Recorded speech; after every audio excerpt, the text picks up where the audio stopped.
March is Colon Cancer Awareness Month.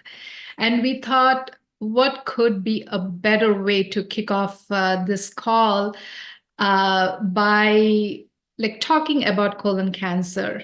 Unfortunately, colon cancer is the second leading cause of death. Like, if you are in Canada, it's it's the second leading cause of death, and if you are in US, even colon cancer is the second leading cause of death. Every day, unfortunately, like around 142 people die of colon cancer. If you're living in US and in Canada, 142 people die of colon cancer, and like around 450 people are diagnosed on a daily basis. If you are in US, 1 in 20 people are diagnosed with colon cancer, whereas if you're in Canada, 1 in 16 people are diagnosed with colon cancer. So as you can see, like, this is something that we are seeing so commonly. But the thing is, this is something that is preventable. And that's what we are here to talk about and raise awareness about. And to help us do that, I have two wonderful people here. So many of you know Dr. Arjun. And this is something he sees in his clinic on a daily basis. And I'm also joined by a special guest today, Dr. Vani Paleti, who will be joining us shortly. So I'm so excited to have both of these folks here because this discussion is going to be life-changing and it can save lives. So that's why feel free to invite your friends and family members. So make sure you share with all your friends and family members. On a daily basis, I see several patients with colon polyps and colon cancer. That's my routine work. Yes. So like how many patients do you see? Like how many would you say? Either on a weekly basis or a daily basis? How many cases You of mean colon cancer? Yeah, how many cases of colon cancer do you see? Yeah, see, we are in a small hospital here in Buren Hospital. It's a rural, like a medical center, right? Even for a small hospital like this, I see at least 1 to 2 colon cancers a week, and sometimes more than that. Yeah, but these are some of the things that I see. See, almost all cancer, they start in polyps, and these polyps are beautiful. Like this is it looks like a strawberry, and it has a nice stalk. And people think that it's crazy people who think these things are beautiful, but it's the insides of us, like the gut and the stomach and all organs. These are some of the most beautiful design and architecture that we have. So this is a polyp with a stalk, and Yeah. yes, You go ahead. okay. Just give me a second. Mhm. Okay, yeah. So this is something that we remove these things endoscopically. This is another polyp. This is on a stalk. This is before, and this is after. Like you could see, it's all flat. This is another polyp, a growth that is coming from the bowel wall. This is after the polyp is removed. It's amazing that we are able to do these things as gastroenterologists, as surgeons. Like even a few years ago, these technologies were not available. Like that, we could not take out these polyps endoscopically, and the small polyps left alone, these things they turn into cancer. The chance of having a cancer in a polyp that is less than centimeter is like less than 5%. But as the polyp size grows to more than 2 centimeters, it's almost like 30%. And if there is something called Willis component that shows up on microscope, it increases the risk of cancer even more. So to be able to do this procedure, and this is another polyp, and then take out the polyp endoscopically. This polyp is called a sessile polyp, where it is flat. Again, the whole polyp is removed endoscopically. Now we're going to share some cancers. Like you see these small polyps that we were taking out, and if these were left alone over a period of like next 3 to 5 to 7 years, these things can grow bigger and bigger. And here you're seeing a mass. colon mass, and the biopsies confirmed that this is a cancer. Here it is showing up as a protruding thing. And I had another patient where it was showing up as a deep ulcer. This is another patient who had like a colon cancer, and this is this big mass. Again, it's a colon cancer. Another patient, and believe it or not, as Dr. Vani mentioned, and I mentioned in the beginning, some of these patients were actually in 40s and 50s.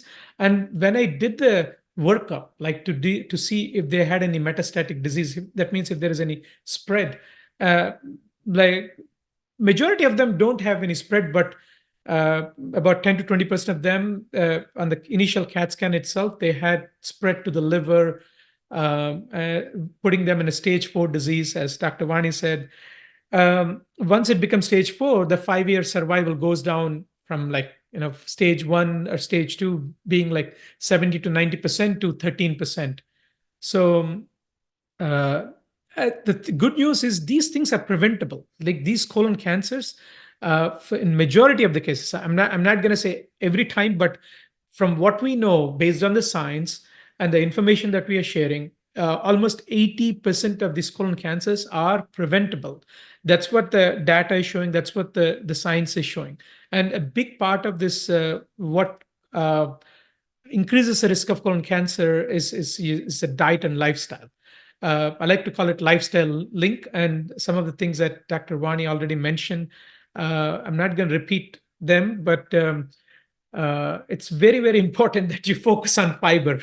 You know, we people are so obsessed with eating more protein, like planning their meals around protein. But one thing that I want you to obsess about is, have you had enough fiber? Did you eat enough fiber for breakfast, lunch, and supper? So uh, the, this is a rough idea of like how we suggest our students, the gift of our students, eat, planning meals around a lot of whole grains and starches and beans and lentils, and then eating lots of vegetables and fruits, and keeping the processed plant foods to minimal, and nuts and seeds also minimal. As you can see, I mean, there is no role for dairy or meat, but if you want to include them, like use them sparingly. But this is eating a high fiber whole plant-based foods has shown to not only decrease the risk of colon cancers, but also a whole host of other chronic diseases like um, heart disease and diabetes and obesity, metabolic syndrome. One of the thing that we see typically in our gift of health students is like they within few days of changing their diet. Did we stop sharing? Yeah. Within few days of changing their diet, they notice that they're losing weight, they're having more energy, and their bowel movements are better, and their blood sugar numbers are normalizing, and their blood pressure is normalizing.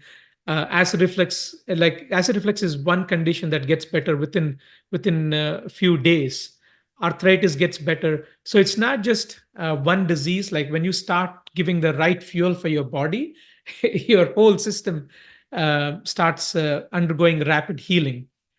Um, Coming to the surgical aspect, like what happens with these patients, like I've had good fortune of actually removing several of these large cancerous polyps endoscopically with negative margins, and on the workup that they didn't have any um, uh, like metastatic disease, and these patients didn't need any additional surgery. I was able to just follow them every 6 months to then every year with a colonoscope, make sure that there is no recurrence. But these are small percentage of people. Then, if it is if the if it cannot be resected endoscopically, and if the cancers have gone down to the submucosa and the serosa, definitely, which are the deeper layers of the bowel, we do what is called a segmental resection or a partial resection of the bowel, and wherever it is possible, we'll try to hook the two ends back together. And most of the time, we are able to do anastomosis or hook the two ends back together, and patients have good recovery. But sometimes we are unable to, depending upon the location of it, depending upon some patient factors, we may, in a small percentage of people, we may have to bring the colon or the bowel in a bag. That's called colostomy. But that's only small percentage of people. And in majority of the people, this temporary colostomies can be reversed. But uh, the bottom line is this: once you go down the route of surgery, it's uh, yes, and with all the improved technology and the knowledge that we have, the outcomes have gotten better. But anything that you can do to prevent it in the first place is very, very helpful. And I want to conclude with one more thing: is this, even in patients who had colon cancer before and who have gone surgery or chemotherapy, changing their diet and lifestyle has shown to decrease the chance of having cancer coming back. So here we are not talking about just preventing the first hit of the colon cancer, but also we are talking about decreasing the chance of having a recurrence if you eat a high fiber, low meat, low fat diet, and also you exercise, keep your weight under control.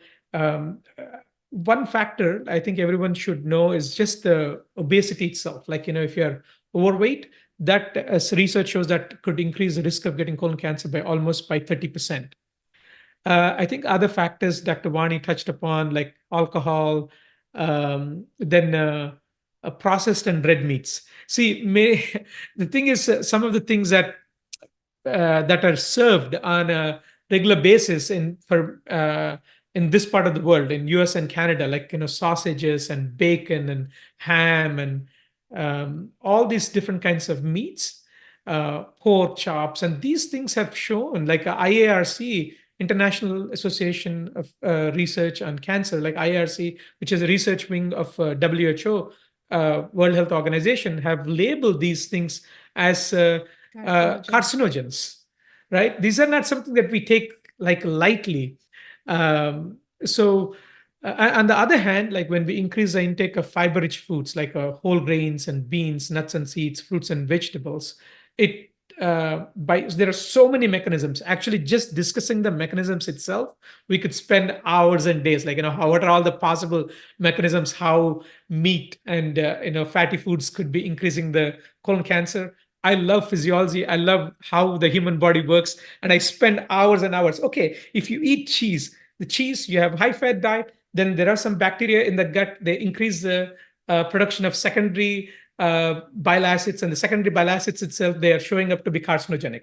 And I can go into each one of these, like, how, when you eat meat, how some of the meats, when you heat them up, it increases heterocyclic amines, and that increases the carcinogenesis. So, or sometimes it could be the heme iron. So there are so many mechanisms. So we could just do a physiology class on how meat increases the risk of cancer and how plant-based foods decrease the risk of colon cancer. So to summarize, Yes. stay away from alcohol. You reserve it for very special occasions. Special occasions are maybe Christmas or New Year. It's not every weekend. Okay, and then exercise. Exercise itself is showing up to be reducing the risk of colon cancer and rectal cancer. Getting the weight under control, and making sure you're getting lots of fiber, especially, like, I've done dietary histories in thousands of my patients. Unfortunately, many of my patients, I would say 90% of my patients, don't get even 10 to 15 grams of my of fiber. It's shocking. Like, eggs and bacon or sausage for breakfast, and then ham and cheese sandwich for lunch, and then pork chops or shaken bacon chicken for a supper.